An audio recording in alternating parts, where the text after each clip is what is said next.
Hi, welcome back. So we are at the range function. Now, if you need to iterate over a sequence of numbers, the built-in function range comes in handy. It generates a arithmetic progression. Let me show you an example. I would have to use 4 again, but this time I'm going to use the index in that range of 5.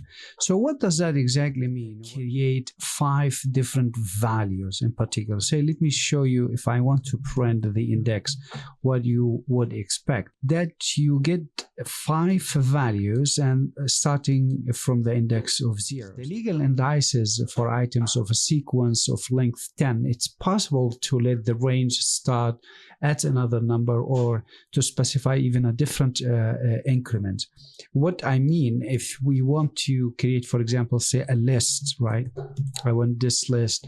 And in this list, I wanted to have a range where I have 5 and 10.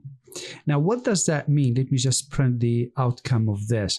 You got a list that have 5 values, exactly 5 values as I indicated here, the number of values. And inside this is not going to exceed number 10. So it's going to start with 5, 6, 7, 8, 9, but not 10. But still there are 5 values starting from number 5.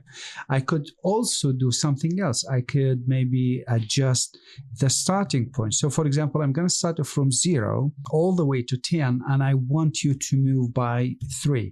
What does that mean? I'm going to start with 0 and then add to it 3 and then 3 and keep doing that. But if I reach to 10, I'm going to stop. 10 is not going to be included. So in this case, again, 0 and 3, 6, 9. I could also do that in a negative form. For example, if I would have to start from -10, right, all the way to -100, say, for example, and I want to jump by -30. So here what will happen if you print, you get like -10, -40 because add to it 30 and the -70, but you can't go with 100 because the 100 won't be included. Also, one more powerful thing you can do, that to iterate over the indices of a sequence, you can combine both range and length.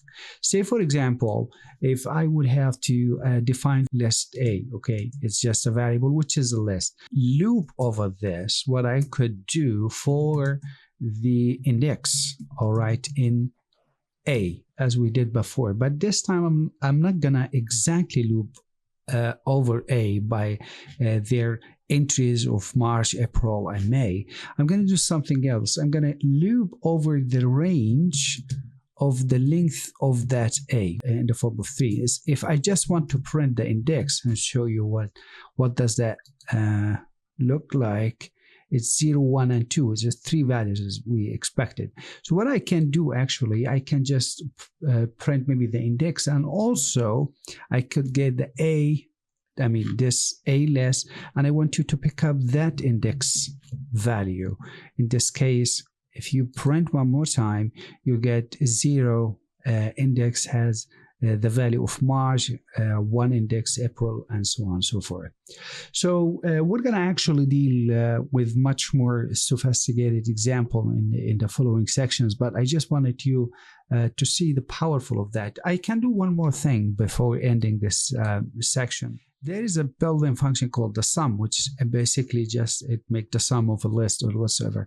So I want to say the sum of this range of 4. So you get the result of 6 because 0 plus 1 plus 2 plus 3, right, is going to get 4 values, and it will sum the indexes of those values. Next, we will be looking at something called the break and continue statements and the else clause on loop. I will see you then.